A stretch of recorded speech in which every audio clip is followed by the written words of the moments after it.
अर्थसंकल्पीय अधिवेशनाच्या पार्श्वभूमीवर आझाद हिंद संघटनेनं बुलढाणा जिल्ह्यातील पीडित नागरिकांच्या समस्या सोडवण्यासाठी लोकशाही मार्गानं आंदोलनाकरिता जिल्हाधिकारी कार्यालयासमोर नियमानुसार जागा द्यावी ही मागणी केली होती। बुलढाणा शहरातील जिजामाता प्रेक्षागार समोरील जागेत आंदोलनकर्त्यांना धमक्याचं सत्र सुरू झालंय। महिला आंदोलकांची कुचंबना होत आहे। आझाद हिंद महिला संघटनेच्या जिल्हा उपाध्यक्ष पंचफुलाबाई गवई या 3 दिवसापासून उपोषणाला बसलेल्या आहेत। जिल्ह्यातले अवैध धंदे बंद झाले पाहिजे। जिल्हाधिकारी कार्यालयासमोर जो आंदोलनाला मज्जाव करण्यात आला त्या ठिकाणाहून या ठिकाणी त्यांना उपोषणाची जागा दिली, ही जागा चुकीची आहे। या ठिकाणी महिला आंदोलकांची कुचंबना होते, प्रसाधन गृहाची व्यवस्था नाही।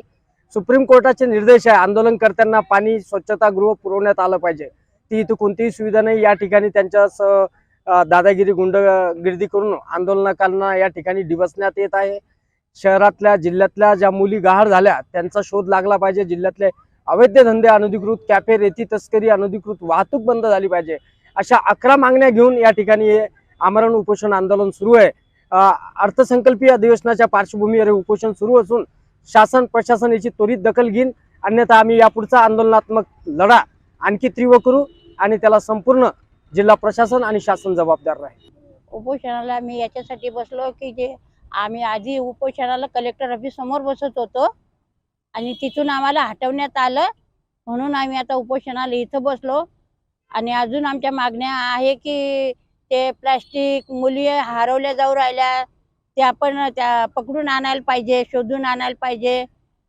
आणि इथे हे गुंडगिरी चालू आहे, जास्त अवैध धंदे, न्याय मिळाला पाहिजे। आज जर न्याय मिळाला नाही आम्हाला तर आज मी कलेक्टर साहेबाची गाडी इथं अडवणार आहे, SP ची पण।